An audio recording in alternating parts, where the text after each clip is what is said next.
اگلے دن کا سورج جواد کے لیے ذلت اور رسوائی لے کر آیا تھا۔ اس کی آنکھ فون پر ہوتی گھنٹی سے کھلی تھی۔ نیند سے مخمور آنکھوں سے اس نے فون اٹھا کر کان سے لگایا، لیکن اگلی جانب سے دی جانے والی خبر نے آنکھوں کے ساتھ ساتھ دماغ کے بھی سارے پرزے کھول دیے تھے۔ ایک موٹی سی گالی دے کر اس نے فون کاٹا اور تیزی سے اپنے سوشل میڈیا اکاؤنٹس چیک کیے۔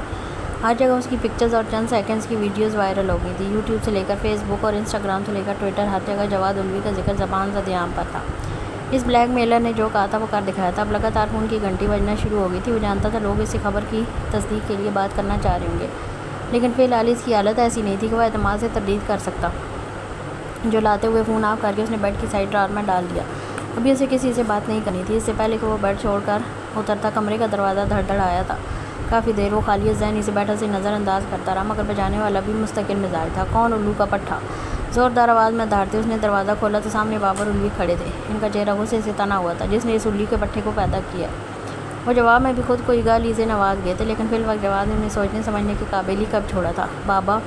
اگلاتے ہوئے اس نے انہیں اندر آنے کا راستہ دیا۔ مت کہو مجھے اپنا باپ، شرم آ رہی ہے، تمہاری جیسی اولاد کو بیٹا کہتے۔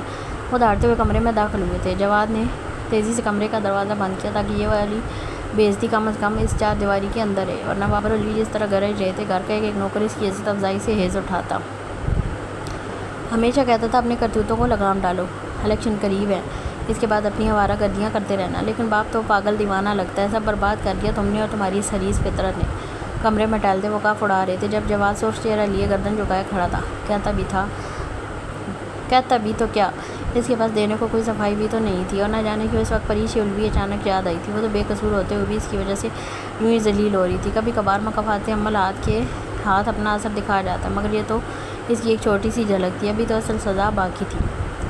یہ سب سازش ہے میرے خلاف۔ بالآخر گلا کھنکارتے اس نے کمزور سے دفاع کی کوشش کی، لیکن آواز کا کھوکھلا پن بتانے کے لیے کافی تھا کہ اس کی بات میں کتنی سچائی تھی۔ یہ ڈرامے بازیاں تم دنیا کے سامنے کر سکتے ہو جواد، میرے سامنے نہیں۔ کالی پریشی کو لے کر میں نے اشاروں کو کتنا سنایا تھا، اور آج ہی تم نے میرے منہ پر کالک مال دی۔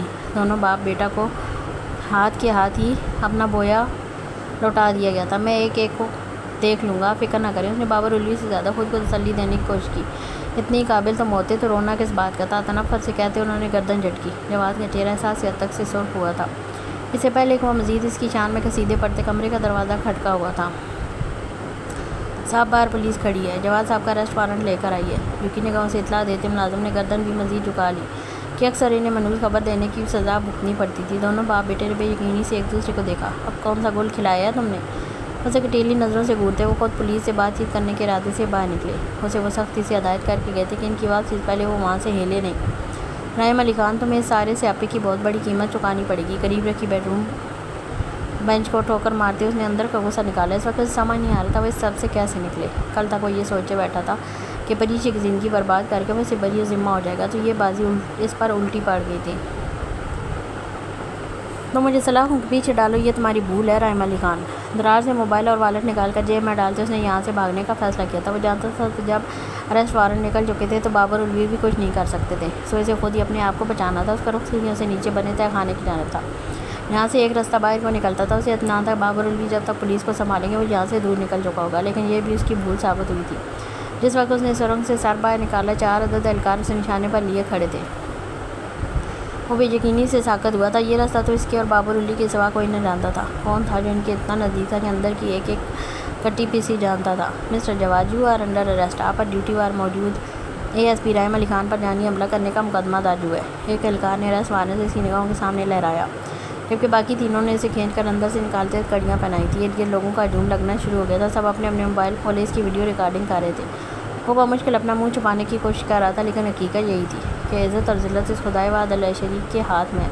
کل تک وہ پریشی کو بے عزت کرنے کے در پہ تھا، اور آج اس کی اپنی عزت خاک میں مل گئی تھی۔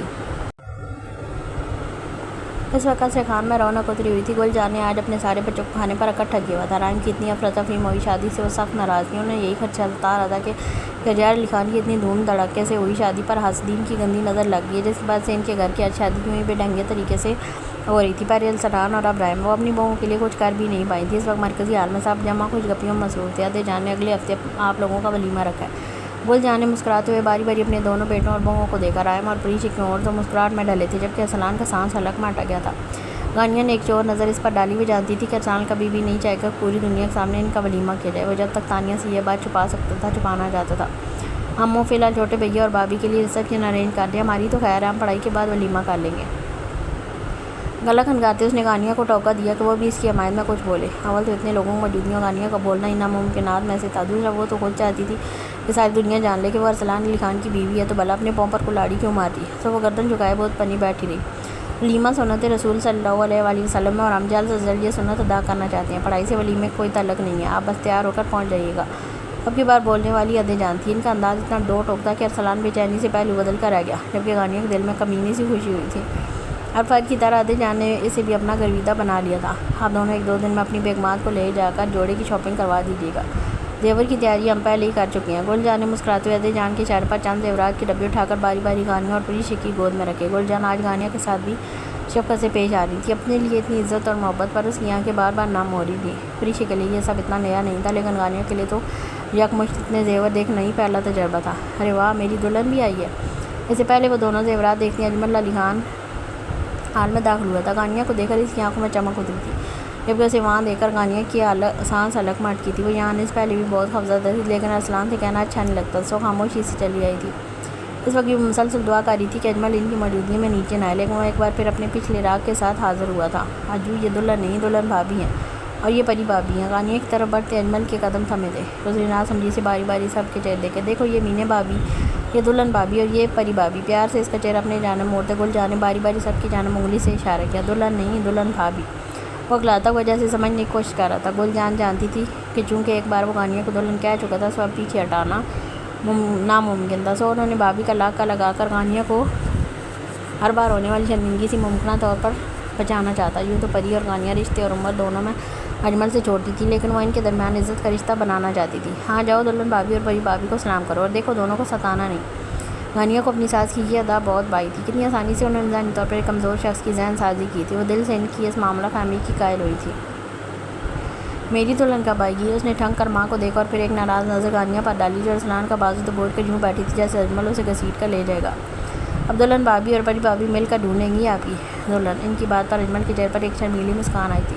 اس نے پہلے گل جان کو اور پھر باری باری غانیہ اور پریشی کو دیکھا، انگلی سے دونوں کی جانب اشارہ کرتا وہ منہ ہی منہ میں کچھ پڑپڑایا، مجھے دو دو دلہنیں ملیں گی، واہ واہ، میں دو دو بار پٹاخے جلاؤں گا، دو دو بار۔ دو انگلیاں کھولتے وہ خوشی سے چہک اٹھا تھا۔ ارسلان بچو، اب کی بار ایک بھی نہیں دوں گا تمہیں، رائم کو بھی نہیں دوں گا۔ رائم اور ارسلان پر ایک نظر ڈالتے اس نے رخ پھیرا، انہوں دونوں شادی والے دن سے ناراض تھا۔ ارسلان نے تو خیر اس کی دلہن ہی لے لی تھی، اور رائم نے اسے جھوٹ بولا تھا کہ دلہن گھر پر ہے، سو اب تک دونوں سے اس کی ناراضگی کا سلسلہ ختم نہیں ہوا تھا۔ بس صرف شہری بھائی اچھے ہیں۔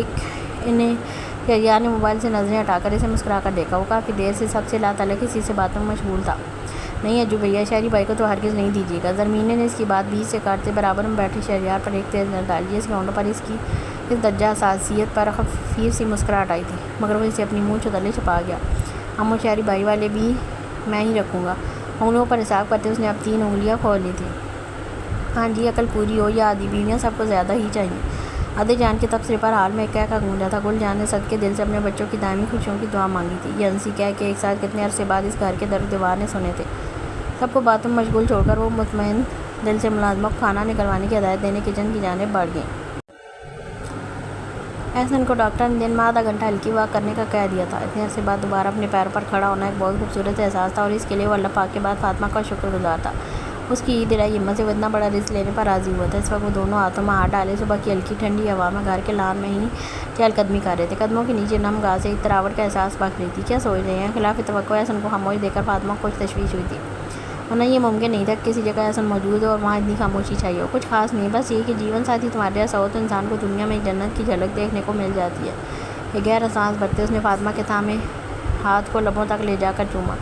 وہ اکثر و بیشتر کھلے دل سے اس کی خوبیوں کو سراہتا تھا، اور قدردانی تو وسیع کا راز ہے جو انسان کو اور کی ترغیب دیتی ہے۔ یہی وجہ تھی کہ احسن کی قدردانی، اس کی محبت، اس کا احساس ذمہ داری فاطمہ کے دل میں دن بدن اس کی عزت اور محبت میں اضافہ کرتی جا رہی تھی۔ بڑے بوڑھے کہتے ہیں کہ میاں بیوی گاڑی کے 2 پہیے ہیں، گاڑی تب تک متوازن نہیں چلے گی جب تک دونوں پہیے صحیح طریقے سے اپنا کام نہ کریں ہوں۔ البتہ شوہر اس گاڑی کی ڈرائیونگ سیٹ پر ہوتا ہے، وہ جہاں چاہے اس گاڑی کو گھما سکتا ہے۔ سو میں نے تو آپ کو صرف وہی لوٹایا جو اس گھر میں آنے کے پہلے دن سے آپ نے مجھے تھمایا تھا، محبت، بھروسہ، عزت اور وفا۔ اس کے ہاتھوں پر اپنی گرفت مضبوط کرتے وہ نم لہجے میں گوئے ہوئی۔ ان کا رشتہ اس لیے خوبصورت تھا کہ وہ ایک دوسرے کی خوبیوں کے معترف تھے۔ اور کھلے دل سے اسے سراہتے تھے۔ ایک محبت کے بدلے وفا کرتا تھا، دو وفا کے بدلے پھر محبت ملتی تھی۔ محبت اور وفا کے اس چکر کو اعتماد، بھروسے اور عزت کے خوشگوار جھونکے مزید خوبصورتی سے آراستہ کر رہے تھے۔ کیا بات ہے، میری بیگم تو بڑی فلسفیانہ باتیں کرنے لگ گئی ہے۔ ایک گہری مسکراہٹ نے حسن کے ہونٹوں کا احاطہ کیا۔ اسے شروع کے دنوں والی فاطمہ یاد تھی جو وہ مشکل ہی بولتی تھی، اور اب اس کی گہری باتیں اور محبت کا اظہار حسن کو مسرور کر دیتا تھا۔ میرے نصف بہتر، جس نے آپ کے فلسفے سمجھ لیے، اس کے لیے شادی کا فلسفہ سمجھنا کون سی بڑی بات ہے۔ چلیے اندر چلیے، ناشتے کا وقت ہو رہا ہے۔ حسن کے چھیڑنے پر وہ اب بھی خفت کا شکار رہا کرتی تھی، اور اکثر ہی اس کی جسارتوں پر ناراضگی دکھاتے باندھتی تھی۔ اس وقت وہ اسے ویل چیئر پر بیٹھنے میں مدد دیتی، خود کو اس کے پیچھے جا کر کھڑی ہو گئی تھی۔ مقصد اس کی بولتی آنکھوں سے بچنے کی ایک صحیح تھی۔ اکثر مجھے لگتا ہے میں دوبارہ کیڈٹ کالج میں داخل ہو گیا ہوں۔ اصول و ضوابط کی پابندی نہ ماننے پر کڑی سزائیں مشکل۔ ٹھہریں، یہ کڑی سزائیں آپ کو کب دی جاتی ہیں؟ اس کی بات بیچ سے کاٹتے ہوئے ایک بار پھر اس کے سامنے آ کر کھڑی ہو گئی تھی، جبکہ انگلیوں پر اپنے اوپر ہوئے جبر گنواتے حسن کے ہاتھ ایک پل کو ٹھٹکے۔ ایک بھرپور نظر اس کے سراپے پر ڈالتے اس نے ایک گہرا سانس خارج کیا۔ ویل، سزائیں تو آپ مجھے بہت دیتی ہیں۔ اس کے ہاتھوں کو تھامتا وہ شرارت سے گویا۔ گہری بولتی نگاہیں ایک بار پھر فاطمہ کے چہرے کا طواف کر رہی تھی۔ میرا حق جو مار جاتی ہیں آپ اکثر یاد دلاؤں، وہ سزا ہی تو ہوتی ہے نا۔ پارٹنر چہرے پر چھائی مسکینیت اور آنکھوں میں ٹھہری رومانیت پر فاطمہ کا چہرہ ایک بار پھر گلابی پڑا تھا۔ آپ سے تو میں باتوں میں جیت نہیں سکتی حسن عباس، آپ کو فوج کی بجائے وکالت کا پیشہ اپنانا چاہیے تھا۔ خفگی سے کہتے وہ ایک بار پھر پلٹ کر اس کی ویل چیئر کے پیچھے جا کر کھڑی ہو گئی تھی۔ اس کے یوں جلے بھنے انداز پر حسن عباس کا فلک شگاف کے کا فضا میں گونجا تھا۔ میں اندر جا رہی ہوں، آپ یہاں بیٹھے میرا مذاق اڑاتے رہے۔ اب کی بار وہ سچ میں خفا ہو گئی تھی۔ سو احتجاج میں گھر کے اندرونی ہنسی کی جانب بڑھ گئی۔ حسن کی ہنسی کو ایک دم بریک لگی تھی۔ مارے گئے بالوں پر ہاتھ پھیرتا ہوا ایک بے بس سیاہ بھر کر رہ گیا، پھر اپنی ویل چیئر لیے گھر کے اندرونی ہنسی کی جانب بڑھ گیا۔ جس وقت وہ لاؤنج میں داخل ہوا، فاطمہ ڈائننگ ٹیبل پر ناشتہ لگوانے میں مصروف تھی۔ ایک خفی نظر اس پر ڈالتے ہوئے دوبارہ میز ملازمہ کو ہدایت دینے لگی۔ حسن کے ہونٹوں پر ایک تبسم ابھرا تھا۔ روٹھ جاتے ہو تو کچھ اور حسین لگتے ہو، ہم نے یہ سوچ کے ہی تم کو خفا رکھا ہے۔ ملازمہ منظر سے ہٹی تو وہ شرارت سے شعر گنگناتا اپنی ویل چیئر اس کے نزدیک لے کر آیا۔ فاطمہ کے چہرے پر ایک خفیف سی مسکراہٹ ابھری تھی جسے وہ گردن جھکا کر مہارت سے چھپا گئی۔ حسن نے معمول کے مطابق کیٹل اپنی جانب سے اٹھاتے اس کی چائے بنانا شروع کی، لیکن اس کی نگاہیں انوس فاطمہ کے چہرے کا طواف کر رہی تھی، جو بھی اس کے نزدیک رکھی کرسی پر بیٹھی سنجیدہ چہرے سے اس کے ناشتے کی پلیٹ بنانے میں مگن تھی۔ اتنی ناراضگی سے ناشتہ دو گی تو مجھ میں بھی یہ نیگیٹو انرجی ٹرانسفر ہو جائے گی۔ جانتی ہو، تم اگر اچھے اور خوشگوار موڈ میں اپنے گھر والوں کے لیے کھانا بناتے یا نکالتے ہیں تو کھانے والوں کے اندر بھی خوشگواریت منتقل ہوتی ہے۔ تو اگر تم چاہتی ہو کہ میں بھی خفا سا گھوموں تو ٹھیک ہے، ناراض ہوگا مجھے ناشتہ دو، ورنہ مسکراتے ہوئے میری پلیٹ بناؤ۔ ابروئی چڑھاتے اس نے کندھے اچکائے تو فاطمہ اس کی چلاکی پر گردن جھٹک کر رہ گئی۔ وہ اسے منانے کے ہر گور سے واقف تھا۔ یوں تو فاطمہ کی خفگی بھی برائے نام ہی ہوتی تھی، لیکن حسن اپنے دل موتی باتوں سے اسے زیادہ دن ناراض رہنے بھی نہیں دیتا تھا۔ اور یہ جو چائے مجھے چھیڑتے بنائی گئی ہے، تو اب میں بھی سارا دن آپ کو چھیڑتے گزاروں گی۔ اس کے آگے پلیٹ رکھتے وہ بھی ترکی بترکی گویا اس کی عزت جواب پر حسن نے بمشکل اپنے کہہ کے گلا گھونٹا کہ وہ اسے مزید نہیں ستانا چاہتا تھا۔ اچھا سب چھوڑو، میں کافی دن سے سوچ رہا تھا کہ یہ سال تو تمہارا میری وجہ سے ضائع ہوگا۔ اسے چھیڑنے کا ارادہ ترک کرتے اس نے گفتگو کا رخ موڑا۔ اب کی بار اس کے چہرے پر سنجیدگی واضح طور پر دیکھی جا سکتی تھی، جبکہ اس موضوع پر فاطمہ کا دل تیزی سے دھڑکا تھا۔ اس سال تو میں ایگزام نہیں دے سکی، لیکن اب میں چاہتا ہوں تم ابھی سے ہی تیاری شروع کر لو۔ تھوڑا پڑھتی رہو گی تو عین وقت پر زیادہ مشکل نہیں ہوگی۔ انشاءاللہ اگلے سال ہونے والے ایگزام میں ضرور بیٹھو گی۔ اب میری زندگی کا سب سے بڑا خواب تمہیں ایک آفیسر کے روپ میں دیکھنا ہے۔ اس کی آنکھوں میں روشن دیے دل کی حالت کے کمال تھے۔ فاطمہ کنگ سی بیٹھی اسے دیکھے گی، وہ تو اب یہ خواب بھولنے ہی بھی لگی تھی، لیکن ایک بار پھر حسن نے جیسے اس کے شوق کو ہوا دی تھی۔ اس کا چہرہ اس احساس سے ہی دیکھنے لگا تھا۔ انشاءاللہ ہم دونوں ساتھ مل کر یہ دن دیکھیں گے۔ نما کو اس کے ہاتھ پر اپنا ہاتھ رکھتے ہوئے جذبات سے رندی ہوئی آواز میں گویا ہوئی، انشاءاللہ۔ حسن نے بھی اس کے ہاتھ پر اپنا دباؤ بڑھاتے اپنے بھرپور ساتھ کا یقین دلایا تھا، اس کی بات سے بے خبر کہ قسمت ان کی آنکھوں میں سجے خواب نوچ پھینکنے کے در پہ تھی۔ خدا کر کے الیکشن والا دن آ گیا تھا۔ شہریار علی خان کے اتنے دن کی بھاگ دوڑ اور محنت کا نتیجہ کچھ گھنٹوں میں آنے والا تھا۔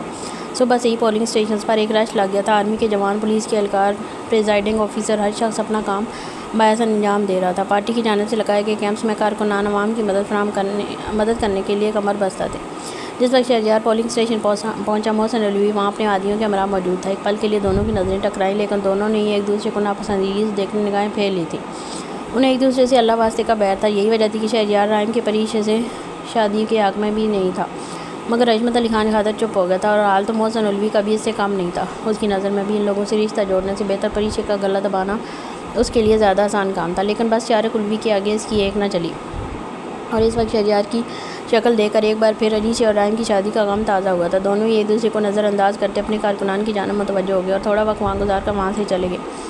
شام کے سائے لمبے ہونا شروع ہو رہے تھے جب ووٹنگ کا وقت ختم ہوا اور اس کے ساتھ ہی پولنگ اسٹیشن کے دروازے بند ہو گئے۔ اب فیصلہ آنا باقی تھا کہ اتنے دن کی محنت اور پانی کی طرح بہایا ہوا پیسہ کس کو اس کا ثمر دینے والا تھا۔ مصنوعی روشنی سے پورا علاقہ جگمگانا شروع ہو گیا تھا۔ ووٹوں کی گنتی جاری تھی۔ دونوں اطراف کے نمائندگان پولنگ اسٹیشن کے دفاتر کے باہر موجود بے صبری سے نتائج کا انتظار کر رہے تھے، اور پھر کچھ ہی دیر میں ہر طرف سے غیر حتمی غیر سرکاری نتائج آنا شروع ہو گئے۔ شہریار علی خان اب تک بھاری ووٹوں سے اکثریت حاصل کر چکا تھا۔ آفیشیل نتائج آنے میں کچھ گھنٹے لگ جانے تھے، مگر یہ اطلاع پکی تھی کہ شہریار علی خان اپنے حلقے سے بھاری ووٹوں سے جیت چکا تھا۔ بیشتر حلقوں سے بھی ان کی پارٹی جیتی نظر آ رہی تھی۔ اب کی بار ان کی پارٹی جیتی نظر آ رہی تھی۔ صاف نظر آ رہا تھا اب کی بار ان کی پارٹی حکومت کا حصہ بننے جا رہی تھی۔ عصمت علی خان کو اپنا بیٹا وزارت اعلیٰ کی کرسی پر نظر آ رہا تھا۔ ایک طرف سڑکوں پر کارکنان خوشیاں منا رہے تھے، دوسری جانب حویلی میں بھی جشن کا سماں تھا۔ کتنی دیگیاں اور نذرانے چڑھائے جا چکے تھے، ڈھول اور بھنگڑوں کے بیچ کان پڑی آواز سنائی نہ دیتی تھی۔ وہیں دوسری جانب علوی ہاؤس میں سوگواریت نے ڈیرے ڈالے تھے۔ نہ صرف شاہرخ علوی اپنے حلقے سے ہار چکے تھے بلکہ بیشتر جگہوں پر یہ جیت شہریار علی خان کی پارٹی کے نصیب میں آئی تھی۔ وہ جو سمجھے تھے کہ شاید پریشے کی حرام سے شادی اور جواد علوی کی حرکت پر اس اکتھا تلقی کا اسٹیٹمنٹ دینے سے ان کے ووٹرز کی تعداد میں اضافہ ہوگا تو یہ ان کی خام خیالی تھی۔ نتائج ان کی سوچ کے برعکس آئے تھے۔ ٹی وی پر چلنے والی منٹ کی اپڈیٹ صرف ان کا خون جلا رہی تھی۔ ابھی اچھا خاصا اس دن رائم علی خان پر اغوا اور اب سے بجا کا الزام لگا دیتے تو خود شہریار علی خان کا گراف نیچے آ جاتا، نہ کہ آپ نے الٹا اس سے شادی کر لی۔ لاؤنج میں ٹہلتا محسن علوی بری طرح پیچ و تاب کھا رہا تھا۔ وہ خود بھی اپنی دونوں سیٹیں ہار چکا تھا اور اب شکست کا غصہ مخالفین پر نکال رہا تھا۔ تمہیں سیاست میں آئے جمعہ 8 دن ہوئے ہیں، میں نے اس شخص کی سیاہی میں عمر گزاری ہے۔ پریشے اور رائم کی جو تصویر لیک ہوئی تھی اس میں صاف پریشے اپنی مرضی کرتی دکھائی دے رہی تھی۔ دانت پر دانت جمائے کہتے انہوں نے بمشکل اپنا غصہ ضبط کیا تھا۔ اگر میں شادی نہ کرواتا تو ہمارے منہ پر سوائے کالک کے کچھ نظر نہ آتا۔ یہ جو فخر سے سر اٹھا کر گھر سے نکل رہے ہو نا، منہ چھپا کر گھر میں بیٹھنا پڑتا۔ ان کی طنز میں ڈوبی تبصرے پر محسن کا جی چاہ پریشے غلط دبائے جو اس سارے فساد کی جڑ تھی، مگر اس الو کے پٹھے رائم کی شکل دیکھ کر میرا خون کھولتا ہے۔ نہ کہ آپ نے اس سے رشتہ داری جوڑ لی، چلیں کم از کم اس سے ہمیں کچھ فائدہ ہی ہو جاتا، شاید میں یہ کڑوا گھونٹ پی لیتا۔ محسن ابھی تک سر پاس الگا ہوا تھا۔ ایک طرف اپنی ہار کو وہ قبول نہیں کر پا رہا تھا تو دوسری طرف اپنی ہار کی ذمہ داری لینا بھی بڑا کٹھن کام تھا، اور اس ہار کا ملبہ ڈالنے کے لیے سب سے اچھا ہدف پریشے ہی تھی۔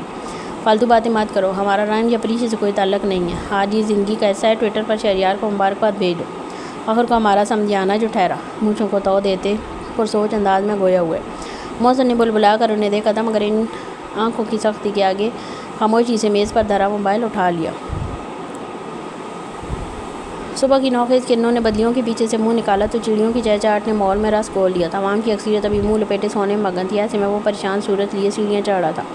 دروازے پر پہنچ کر سانس درست کرتے اس نے ہلکا سا دروازہ بجایا۔ پہلے ہی کھٹکے کے بعد چند سیکنڈ بعد دروازہ کھول دیا گیا۔ خیریت؟ اسے اتنی صبح یوں بکھرے ہوئے اولیے میں دیکھ کر دروازہ کھولنے والا کچھ پریشان ہوا تھا۔ خیریت ہی تو نہیں ہے، ابھی اطلاع آئی ہے کل رات اسلام آباد والے آفس میں شارٹ سرکٹ کے باعث آگ لگ گئی ہے۔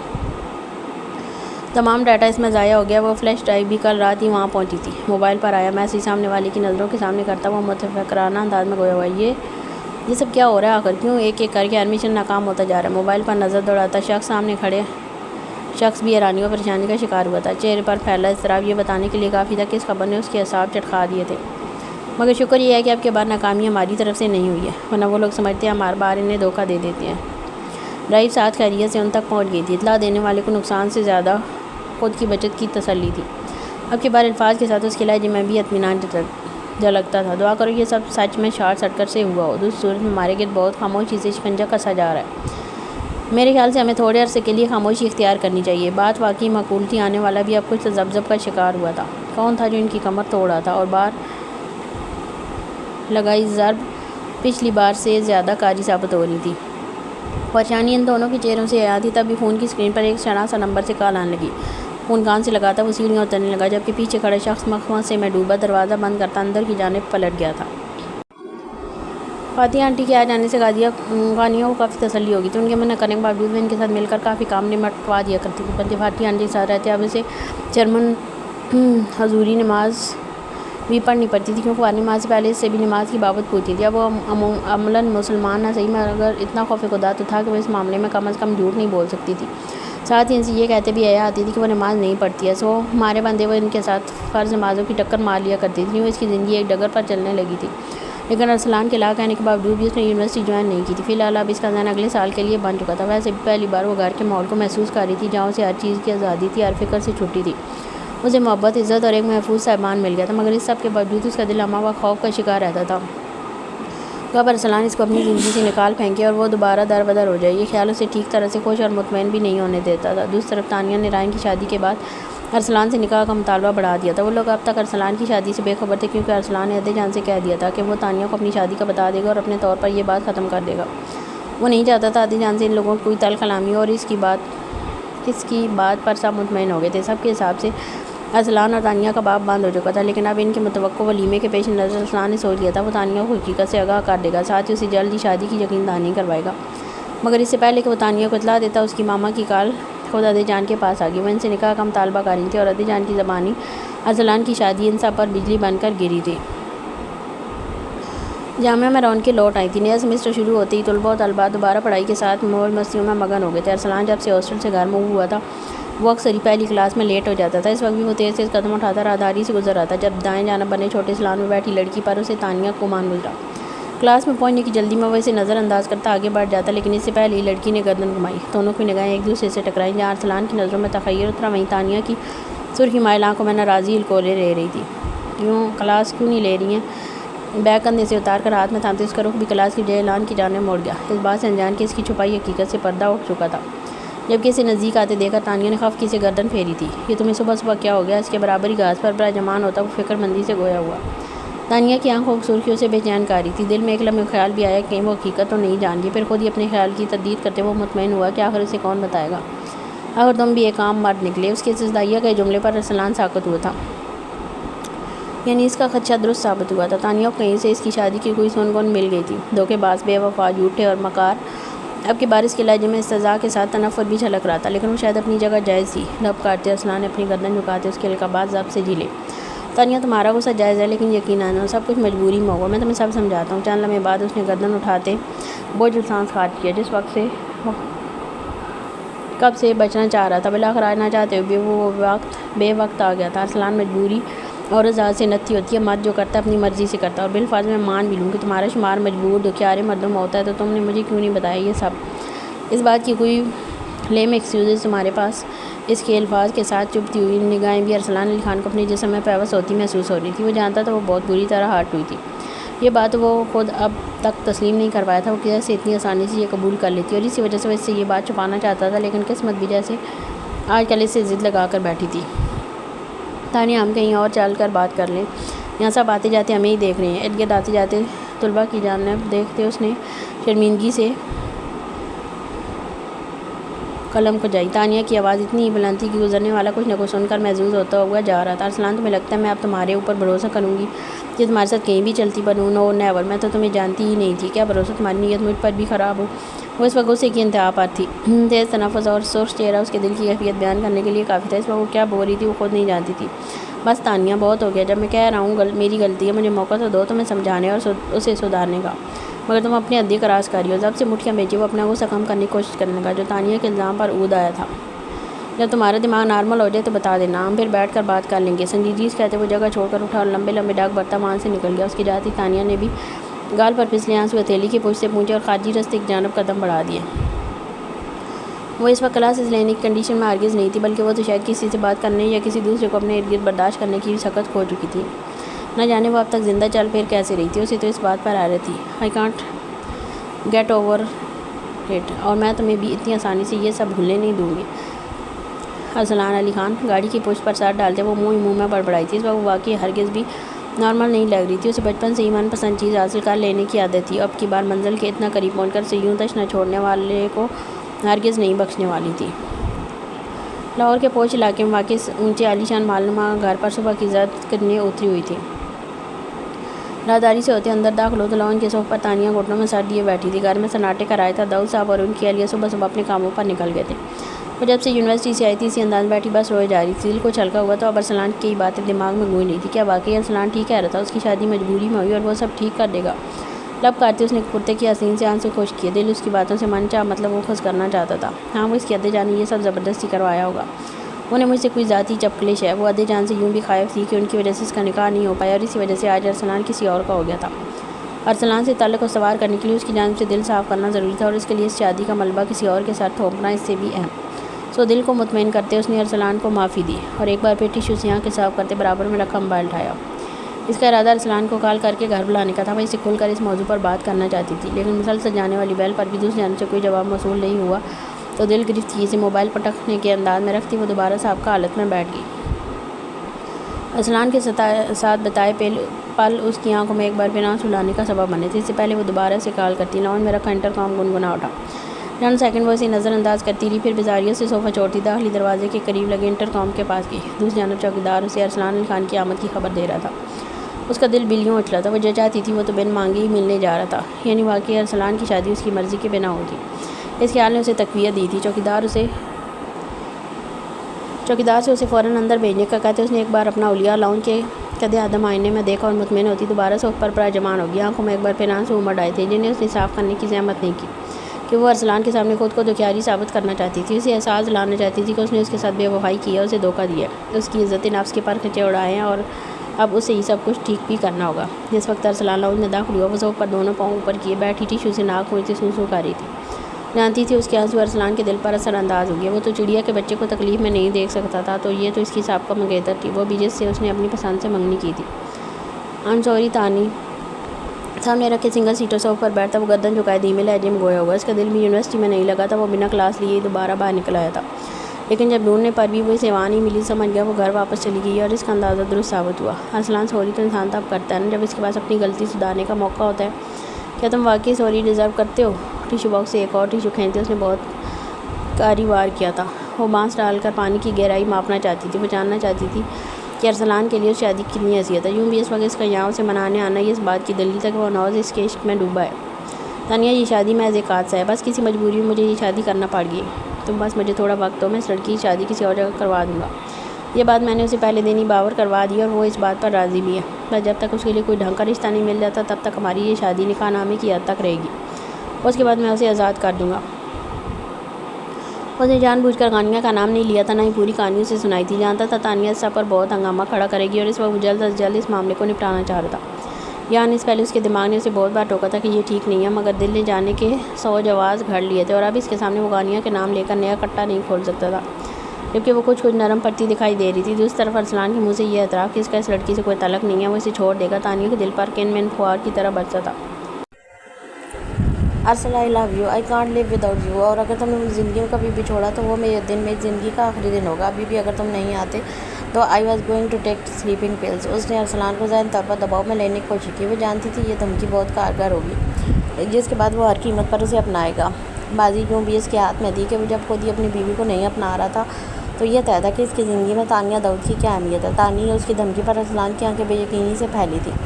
Don't ever think of doing this silly things, وہ بولا تو اس کے لہجے میں خوف کے سائے واضح لہرا رہے تھے۔ تانیہ کی دھمکی کارگر گئی تھی۔ ارسلان علی خان کا پورا وجود لرز گیا تھا، اور اس کا اندازہ اس کی آنکھوں میں چھپے خوف کو دیکھ کر بخوبی کیا جا سکتا تھا۔ تانیہ نے بمشکل اپنی خوشی چھپاتے چہرے پر سنجیدہ اثرات قائم رکھے۔ ارسلان علی خان اب بھی اس سے محبت کرتا تھا، اس کی فکر کر رہا تھا اس سے بڑی بات اور کیا ہو سکتی تھی۔ آئی وانٹ، بس وعدہ کرو تم مجھے نہیں چھوڑو گے۔ اس کے ہاتھوں پر اپنے ہاتھ رکھتے وہ بے بسی سے گویا ہوئی۔ اس کے لہجے میں ارسلان کو کھونے کا خوف چھلک رہا تھا۔ آئی لو یو تانیہ، اس کے ہاتھ پر اپنی گرفت مضبوط کرتے ارسلان نے بھی اپنی محبت کی یقین دہانی کروائی، اس بات سے یکسر بے پرواہ ہو کر کہ یہ ہے حق جس کا تھا اسے دینے کے بجائے وہ اپنے جذبے غلط جگہ لوٹا رہا تھا۔ بس چند دنوں کی بات ہے، اس کے بعد ہم شادی کر لیں گے، مگر ابھی یہ بات میرے گھر پر کسی کو نہیں معلوم، تو تم بھی آنٹی انکل سے ذکر مت کرنا، وقت آنے پر سب کو بتا دیں گے۔ ہوپ سو تم میری بات کو سمجھو گی۔ ایک گہرا سانس بھرتے اس نے لب بھیجے تو تانیہ نے سوں کرتے ہولے سے گردن ہلائی، اور وعدہ کرو آئندہ تم ایسی کوئی بات منہ سے بھی نہیں نکالو گی، ورنہ مجھ سے برا کوئی نہیں ہوگا۔ اس کے لہجے میں محبت بھری سرزنش تھی۔ تانیہ کا دل اس کی فکر پر جھوم اٹھا تھا۔ ارسلان کے پھیلے ہاتھ کو تھامتے اس نے وعدہ تھمایا، چلو میں چلتا ہوں، یونیورسٹی میں ملاقات ہوگی۔ تانیہ سے مل کر اس کا دل ہلکا ہو گیا تھا، وہ سکون سے اس مسئلے سے نکلنے کا سوچ سکتا تھا۔ اب اسے 2 دن بعد ہونے والے ولیمے کی بھی ٹینشن نہیں تھی۔ جس وقت وہ وہاں سے نکلا دونوں کے دل اپنی اپنی جگہ مطمئن تھے، اس احساس سے ناشنا کہ نکاح کے بول تو رفاقت اور قربت کا ذریعہ ہوتے ہیں، اس سے فرار ہرگز ممکن نہیں۔ فاتحہ آنٹی کے آ جانے کی وجہ سے ارسلان اور غانیہ ایک کمرے میں ہی رہنے لگ گئے تھے، کیونکہ ارسلان نہیں چاہتا تھا اس بات کی خبر گھر تک پہنچے کہ ان دونوں کے بیچ کوئی مسئلہ ہے۔ غانیہ کے لیے تو یہ بہت سنہرا موقع تھا، اس لیے وہ بنا کسی پس و پیش کے مان گئی تھی۔ اکثر ہی دونوں اب رات دیر تک باتیں کرتے تھے کہ ارسلان کے حساب سے غانیہ اس کی دوست تھی اور دوستی کی حد تک وہ رشتہ خوش اسلوبی سے نبھا رہا تھا، جبکہ دوسری جانب غانیہ کو پورا یقین تھا کہ ان کے درمیان پنپتا یہ رشتہ ایک دن اپنا حق وصول لے گا، اور شاید یہ زندگی میں پہلی بار تھا جب کسی چیز کو لے کر اس کی سوچ مثبت تھی۔ ارسلان کے ساتھ رہتے ہوئے اس کی ذات میں تھوڑی بہت تبدیلی تو آئی تھی، اب وہ ہر چیز کو اپنی بدقسمتی اور نحوست سے نتھی نہیں کرتی تھی۔ نیم اندھیرے کمرے میں گھڑی کی ٹک ٹک کرتی سوئیاں خاموشی کو توڑ رہی تھیں۔ بیڈ کے دونوں کناروں پر دراز ارسلان اور غانیہ لیٹے اپنے اپنے خیالوں کی دنیا میں گم تھے۔ آج تانیہ کو میری شادی کا علم ہو گیا ہے، ارسلان کی آواز پر نائٹ بلب پر نظر جمائے غانیہ نے چونک کر گردن بھائی۔ وہ چھت کو گھور رہا تھا، اب اسے سمجھ آیا کہ وہ خاموش کیوں تھا، ورنہ عموماً وہ اس سے رات کو کافی باتیں کرتا تھا۔ کیا کہا اس نے؟ اس کی چہکتی آواز پر ارسلان نے گردن گھمائی تو غانیہ نے بمشکل اپنے چہرے پر آئی مسکراہٹ کا گلا گھونٹا۔ اس کا دل خوش فہم ہوا جا رہا تھا، اسے لگا تھا اس کی شادی کا سن کر تانیہ نے اس سے رشتہ توڑ دیا ہوگا اور اب وہ ہمیشہ کے لیے اس کا ہو جائے گا۔ وہ جانتی تھی اس کا دل ٹوٹا ہوگا اور اس لیے وہ اداس اور خاموش تھا، مگر وہ تھی نہ اس کی دلجوئی کرنے کے لیے۔ بڑی مشکل سمجھایا کہ یہ وقتی رشتہ ہے۔ ایک گہرا سانس لیتے وہ کروٹ بدلتا اس کی جانب پلٹا۔ اس کے جواب پر غانیہ کا دل ایک پل کو دھڑکنا بھول گیا تھا۔ چند لمحوں پہلے بنائے محبت کے مینار زمین بوس ہوئے تھے، اس کا چہرہ ایک دم بجھ سا گیا تھا، مگر نائٹ بلب کی مدھم سی روشنی میں ارسلان اس کا اترا چہرہ نہیں دیکھ سکتا تھا۔ ویسے بھی کسی کو سمجھنے کے لیے دل کا تعلق مضبوط ہونا ضروری ہوتا ہے، اور شاید اس کے دل میں ابھی غانیہ کے لیے وہ جگہ بنی ہی نہیں تھی کہ وہ دل کی آنکھ سے اس کے چہرے کی افسردگی بھانپ سکتا۔ میرا نام سن کر اس کا کیا ری ایکشن تھا؟ چند سیکنڈ بعد لب کاٹتے اس نے دھیمے لہجے میں سوال کیا۔ اسے حیرانی ہو رہی تھی کہ وہ کس قسم کی لڑکی تھی کہ شادی شدہ لڑکیوں کو بھی قبول کرنے کو تیار تھی۔ اس کا بڑا ارمان تھا کاش وہ اس لمحے وہاں ہو جب تانیہ کو پتہ لگے کہ ارسلان علی خان کی بیوی غانیہ ابراہیم ہے، لیکن اس کی خواہش ہی رہ گئی تھی۔ میں نے یہ نہیں بتایا کہ میں نے تم سے شادی کی ہے اور کیوں کی ہے۔ غانیہ نے شکوہ کناں نظروں سے اس کی جانب دیکھا۔ وہ اس کی قانونی اور شرعی بیوی تھی، ایک نامحرم غیر لڑکی کے لیے وہ کیسے اس کے وجود کی نفی کر سکتا تھا؟ وہ کیوں نہیں سمجھتا تھا کہ قسمت نے ان دونوں کو ایک کیا اور اسے اب یہ مان لینا چاہیے؟ اس کے چہرے پر نظر جمائے وہ دل گرفت چیزیں سوچے گی۔ ابھی اتنی ہمت نہیں تھی کہ دل کی آواز زبان پر لے آئے۔ تم کیا سوچ رہی ہو؟ اسے خاموش دیکھ کر وہ گہرا سانس لیتا مستفسر ہوا۔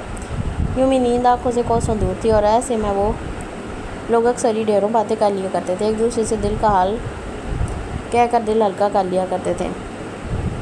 کچھ نہیں، بس سوچ رہی تھی جب آپ ہلاک ہو جائیں گے اور آپ مجھے دیکھیں گے تو پہچانیں گے یا نظر انداز کر کے گزر جائیں گے۔ پھیکی سی ہنسی ہونٹوں پر سجائے وہ نم آنکھوں سے گویا ہوئی۔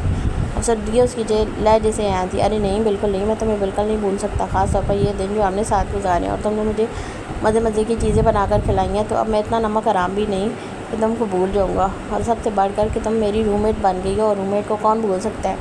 غانیہ کے ہونٹوں پر اب کی بار بھی ایک اداس مسکراہٹ نے ڈیرا ڈالا تھا۔ اس کا دل چاہ رہا تھا چیخ چیخ کے کہے وہ اس کی سول میٹ ہے، صرف روم میٹ نہیں، لیکن دل کی ہر آواز پر لبیک کہنا بھی تو آسان نہیں ہوتا۔ ایک گہرا سانس خارج کرتے اس نے خود کو حیثیت سے نکالا۔ فی الحال جو وقت وہ ارسلان کے ساتھ گزار رہی تھی اسے بھرپور طریقے سے انجوائے کرنا چاہتی تھی، سو ہر چیز پر مٹی ڈالتے مسکراتے ہوئے گویا تو کیا آپ مجھ سے ملنے بھی آئیں گے؟ دونوں ہاتھ گالوں تلے رکھتے ہوئے اشتیاق سے مستفسر ہوئی۔ ہاں ضرور آؤں گا، اپنے پورے 5 عدد بچے لے کر آؤں گا۔ جب وہ بس وہ اپنی روم میں مزید بو رہا تھا جب غانیہ نے بے یقینی سے آنکھیں پھیلاتے اسے بیچ میں ٹوکا۔ کیا ہوا؟ بچے زیادہ ہو گئے؟ سر کھجاتے ارسلان نے معصومیت سے اسے دیکھا تو غانیہ گردن میں کان کے انداز میں اوپر سے نیچے ہلی تھی۔ اچھا چلو 4 کچھ سیکنڈ پرسوچ انداز میں 4 انگلیاں کھول کر اس نے جیسے اس سے اجازت چاہی، مگر ایک بار پھر اگلی جانب سے نفی میں جواب آیا تھا۔ نہ بابا، 4 بچے کون پال سکتا ہے؟ اس سے بہتر تو آپ چوزے پال لیجیے گا۔ اس کے مشورے پر ارسلان کا چھت پھاڑ کہہ کر نکلا تھا۔ کمرے کا ماحول ایک دم ہلکا پھلکا ہو چکا تھا۔ ارسلان کی دلچسپ باتوں میں کھو کر وہ بھی کچھ دیر پہلے والی افسردگی یکسر فراموش کر چکی تھی۔ یار چوزے تو بندہ 12-15 پالتا ہے، اب انسانی بچے کم از کم 5-6 تو ہونے ہی چاہیے۔ اس کے فرمودات پر غانیہ کی آنکھیں ایک بار پھر صدمے سے پھیلی تھی۔ خیالوں میں آس پاس 5-6 بچے اچھلتے کودتے سوچ کر اسے جھرجھری آ گئی تھی۔ نہیں بس 2، اس سے زیادہ نہیں۔ 2 انگلیاں کھول کر تحکم سے کہتے اس نے گویا کوئی بل پاس کیا، جبکہ اتنے کم بچے سن کر ارسلان کے چہرے پر خفگی کے آثار ابھرے تھے۔ نہیں، یہ تو بہت کم ہے، 3 سے 1 کم نہیں۔ وہ اپنے اور تانیہ کے بچے اس کی رضامندی سے طے کر رہا تھا۔ بہت ہی کوئی عجیب شخص تھا وہ، سوچتے ہوئے وہ کھل کر مسکرائی تھی۔ اب یہ اتنی مشکوک مسکراہٹ کیوں؟ وہ ایک بار پھر خفا ہوا تھا۔ اسے لگا شاید غانیہ ایک بار پھر اس سے بچے کم کرنے کو کہے گی۔ سوچ رہی ہوں تانیہ کو شادی سے پہلے اگر اپنے نادر خیالات سے آگاہ کر دیں تو شاید وہ شادی ہی نہ کرے۔ نک چڑھی تانیہ کے لیے 6 عدد بچے سوچ کر غانیہ کو خیالوں میں ہی مزہ آیا تھا۔ سیریسلی؟ پھر اسے تو کبھی بھی نہیں بتاؤں گا۔ It's a secret between you and me, رازداری سے کہتے اس نے ہونٹوں پر زپ لگانے کا اشارہ کیا، یوں جیسے تانیہ آس پاس ہی موجود ہو اور ان کی گفتگو نہ سن لے۔ خیر میں تو کہہ رہا تھا کہ میں اور تانیہ اپنے 5 اوہو سوری، 3 عدد بچوں کو لے کر تمہارے گھر آئیں گے اور سب مل کر تمہارے ہاتھ کے بنے مزیدار سینڈوچ کھائیں گے، اور وہ آلو والے پراٹھے بھی، اور وہ سبزی کے پکوڑے جو تم نے اس روز بارش میں بنائے تھے۔ چند دن پرانی بات یاد کرتا وہ مسکرایا۔ غانیہ اپنی فطرت سے مجبور فاتحہ آنٹی کے آنے کے باوجود اکثر ہی کچن میں گھس جاتی تھی، اور اسے لاکھ ٹوکنے کے باوجود ارسلان خان کو یہ بات ماننی ہی پڑی تھی کہ وہ ایک اچھی کوک تھی۔ وہ تانیہ چڑیل، وہ میرے گھر آ ہی نہ جائے۔ تانیہ کو سوچ کر اس کا حلق تک کڑوا ہو گیا تھا۔ ناک سے مکھی اڑاتے وہ بیزاریت سے گویا ہوئی، جبکہ اس کے تبصرے پر ارسلان کی آنکھیں بے یقینی سے پھیلی تھیں۔ تم نے تانیہ کو چڑیل بولا؟ انگلی اٹھاتے وہ تخیر سے مستفسر ہوا۔ تانیہ اس کے منہ سے اپنے لیے یہ الفاظ سن لیتی تو اس کا گلا دبا دیتی۔ دونوں خیالوں میں ایک دوسرے سے گتم گتہ دے کر اسے جھرجھری آئی تھی۔ وہ نوٹ کر رہا تھا غانیہ کے اطوار اب بدلنا شروع ہو گئے تھے۔ شاید اب تانیہ سے اس کا سامنا ہونا تو ایک آدھ جواب تو وہ ابھی اسے دے ڈالتی۔ نہیں تو میں نے تو نہیں بولا، آپ کو چڑیل سنائی دیا؟ کمال مہارت سے جھوٹ بولتے وہ اپنے کہے سے ہی مکر گئی، بلکہ ارسلان سے زیادہ خود پر حرارت طاری کرتے اس نے آنکھیں پھیلائی۔ دنیا جوتے سمیت لوگوں کی آنکھوں میں گھسنے کی کوشش کرتی ہے، جبکہ غانیہ برہین دھڑلے سے اس کے کانوں میں بھی گھس چکی تھی۔ ارسلان کی گردن بے یقینی سے حامی میں ہلی تھی۔ او نو! اگلے ہی سر پر ہاتھ مارتے اس نے ڈرامائی وقفہ لیا۔ میں نے کہیں پڑھا تھا کہ اگر شادی سے پہلے کسی لڑکے کے کانوں میں اپنی ہونے والی بیوی کے نام کے ساتھ چڑیل سنائی دینے لگے تو اسے شادی نہیں کرنی چاہیے، ورنہ وہ شادی کے بعد رات کو پچھل پیری بن جاتی ہے۔ اپنے لہجے کو سنسنی خیز بناتی وہ رازداری سے گویا ہوئی۔ نیم اندھیرے سے کمرے میں اس کی ایسی باتیں ماحول کو مزید خوفناک بنا رہی تھی۔ پچھل پیری وہ کیا ہوتی ہے؟ منہ میں الفاظ دہراتے وہ اچنبھے سے مستفسر ہوا۔ اس نے یہ لفظ یہ اپنی زندگی میں پہلی بار سنا تھا۔ آپ پچھل پیری کو نہیں جانتے؟ غانیہ نے دونوں ہاتھ منہ پر رکھ کر لہجے کو مزید پراسرار بنایا، جبکہ اس کی یوں استفسار پر ارسلان نے نفیمہ گردن لاتے بمشکل تھوک نکلا تھا۔ گویا پچھل پیری کو نہ جاننے سے اس کی شادی نہیں ہو سکے گی۔ ارے پچھل پیری وہ ہوتی ہے جس کے پیر رات کو الٹے ہو جاتے ہیں۔ ویسے کوئی بات نہیں، جب تانیہ کے پیر روز رات الٹے ہو جائیں گے نا تو پھر جاننا تو کیا، آپ اچھے سے پہچان بھی لیں گے۔ پھر لوگ آپ سے پچھل پیری کی پہچان کروانے آئیں گے۔ چلیں گڈ نائٹ، مجھے تو نیند آ رہی ہے۔ اطمینان سے اس کی تسلی کرواتے وہ خود کمفرٹر منہ تان کر لیٹ گئی تھی۔ یار یہ کیا تم آدھی رات کو ڈراؤنی باتیں کر رہی ہو؟ اس کے کمفرٹر میں چھپے وجود کو دیکھ کر وہ خفگی سے گویا ہوا۔ کیا آپ کو چڑیلوں اور جنوں سے ڈر لگتا ہے؟ اگلے ہی پل کمفرٹر سے آنکھ کا کونا نکالتے اس نے شرارت سے استفسار کیا۔ دل کی بڑاس نکال کر اب وہ خود اندر سے کافی مطمئن تھی، جبکہ ارسلان کے چہرے پر پریشانی صاف دکھائی دے رہی تھی۔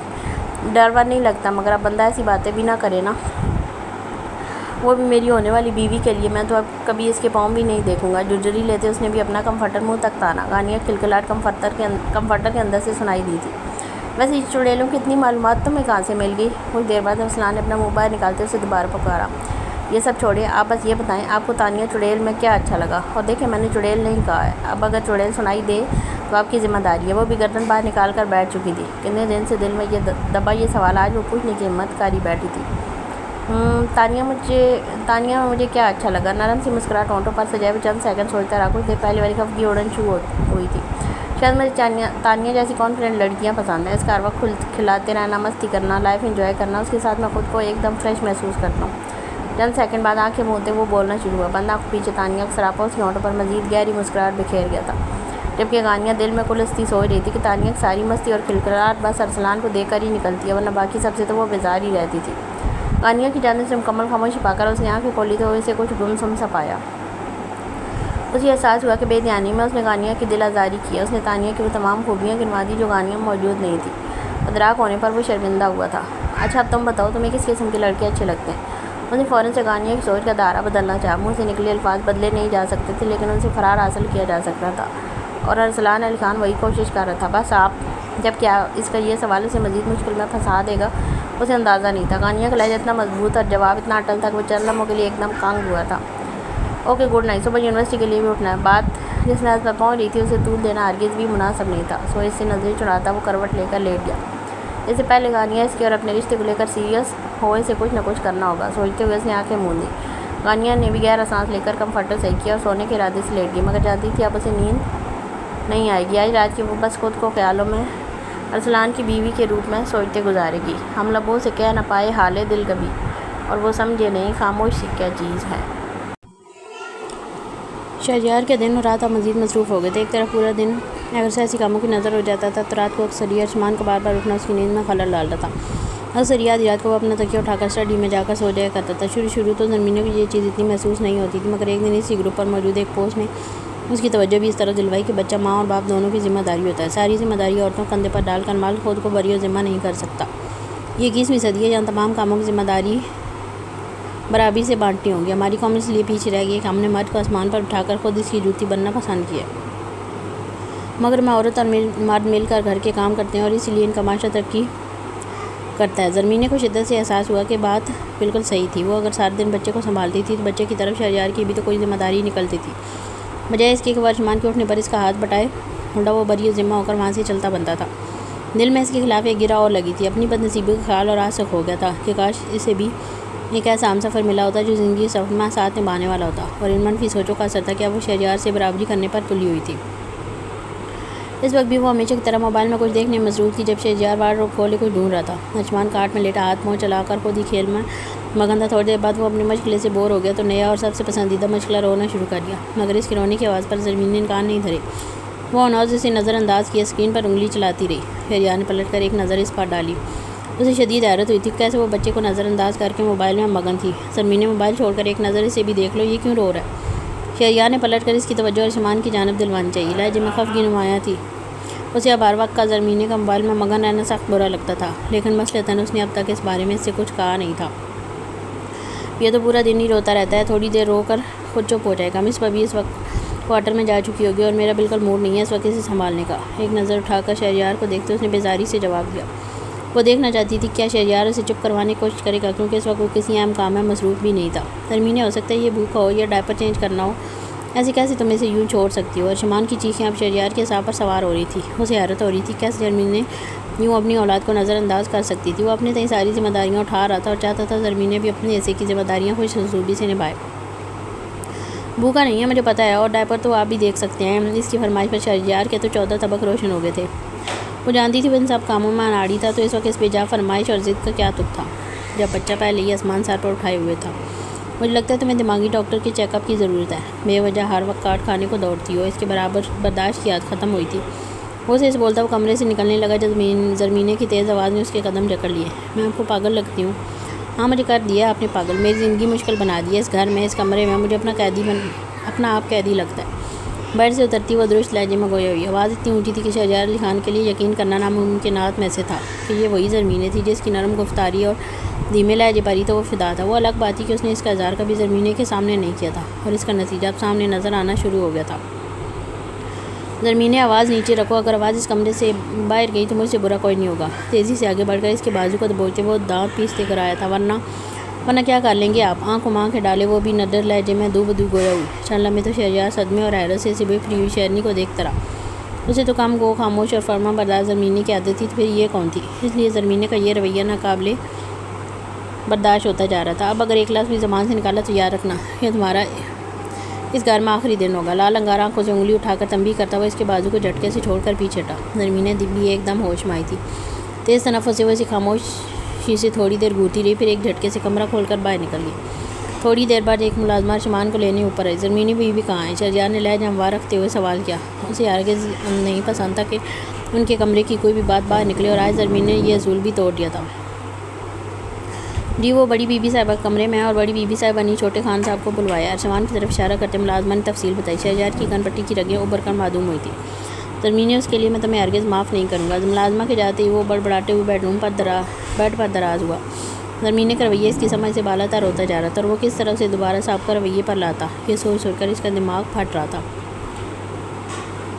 زرمینہ کافی دیر عدی جان کے گلے لگی اپنے دل کا بوجھ ہلکا کرتی رہی۔ اتنی عرصے پہلی بار عدی جان نے اسے شکایت کرتے دیکھا تھا۔ وہ جانتی شہریار تیز مزاج کا، اور اس رشتے کے سکون سے چلنے کا سہرا زرمینہ کے ساتھ جاتا ہے۔ صوفے سے خود سے لگایا آہستہ آہستہ تھپکتی رہی کہ دل جوئی سے ہی وہ اسے دوبارہ نرم کر سکتی تھی۔ کچھ دیر جب اس کے دل کا غبار نکل گیا تو ان سے الگ ہوتی بیٹھ گئی۔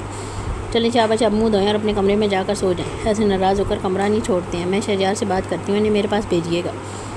انہوں نے اسے پیار سے پچکارتے ہوئے معاملہ سنبھالنا چاہے، اس بات سے انجان کہ یہ ہونے والا پہلا واقعہ نہیں تھا۔ ان کے رشتے کا کچا دھاگا بہت تیزی سے الجھتا جا رہا تھا۔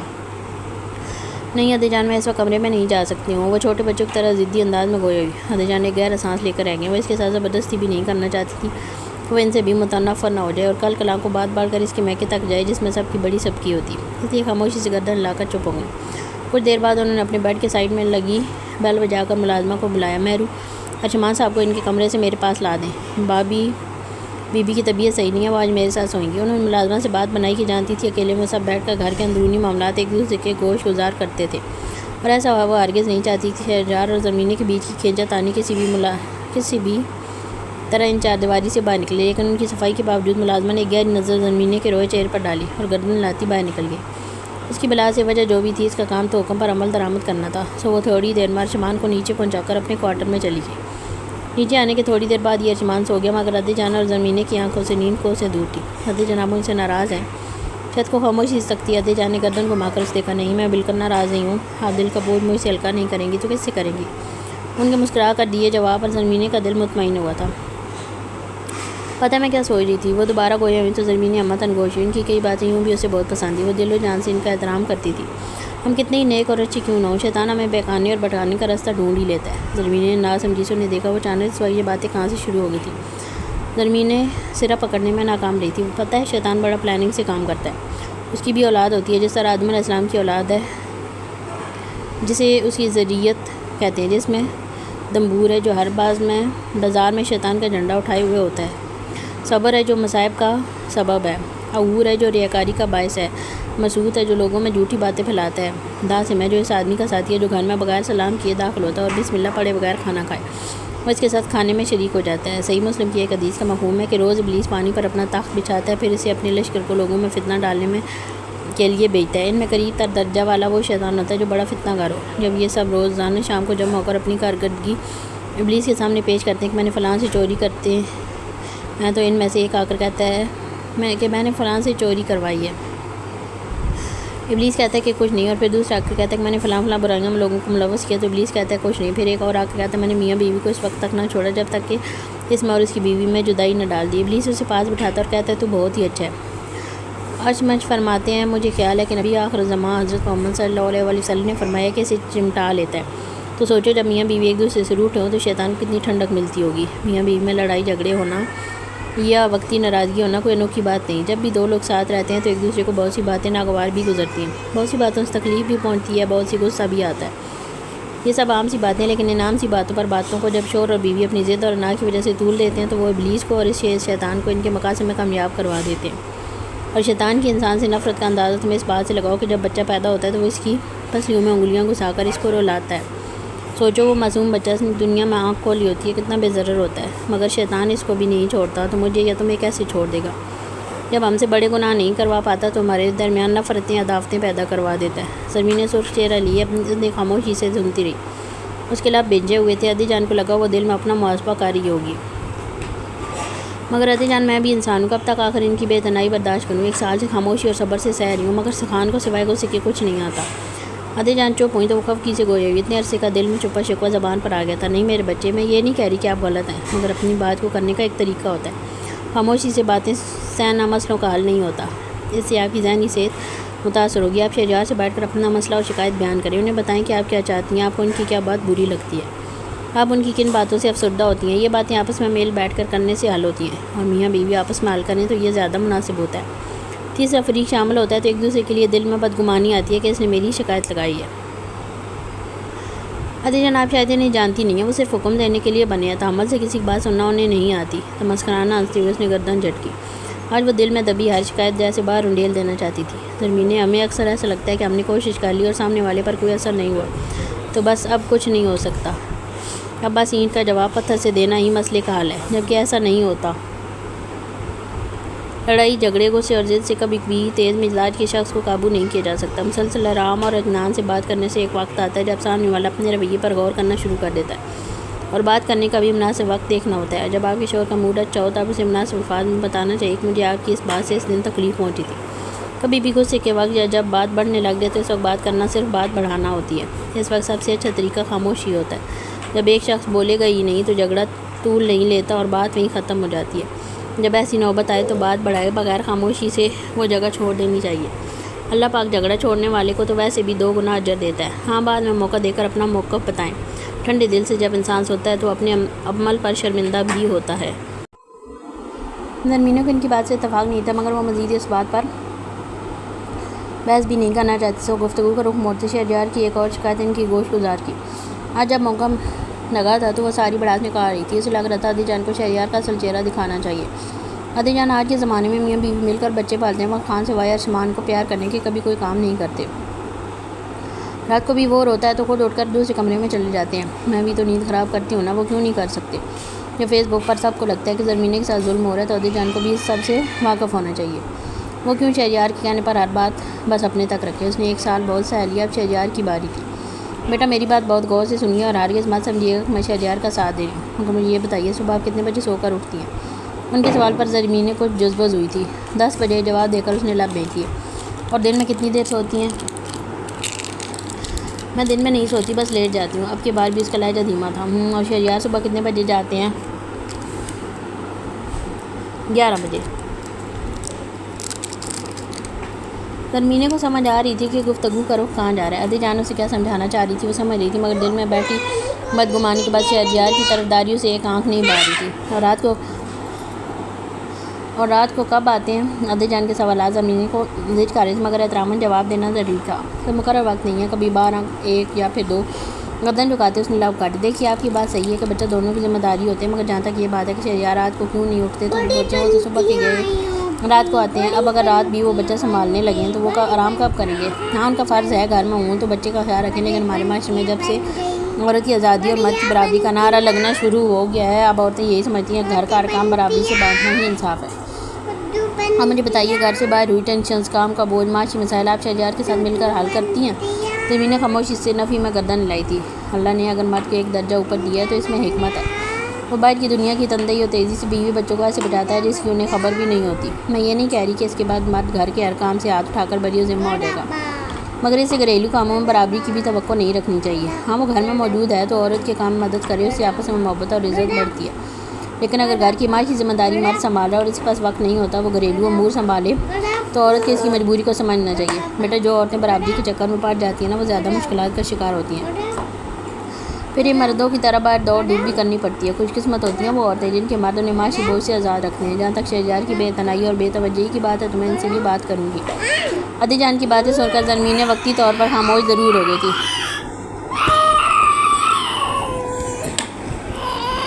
مگر دل میں شہریار کے لیے ناراضگی اور نوز قائم تھی۔ ویسے بھی جو برین واشنگ سوشل میڈیا کر چکا تھا اس کا زہر اتنی آسانی سے اس کے دماغ سے اترنے والا نہیں تھا۔ اب شہریار کی حاکمیت اور زرمینہ کے اندر پنپنے والی انا اور ضد اس رشتے کو کس نہج پر پہنچانے والی تھی یہ کوئی نہیں جانتا تھا۔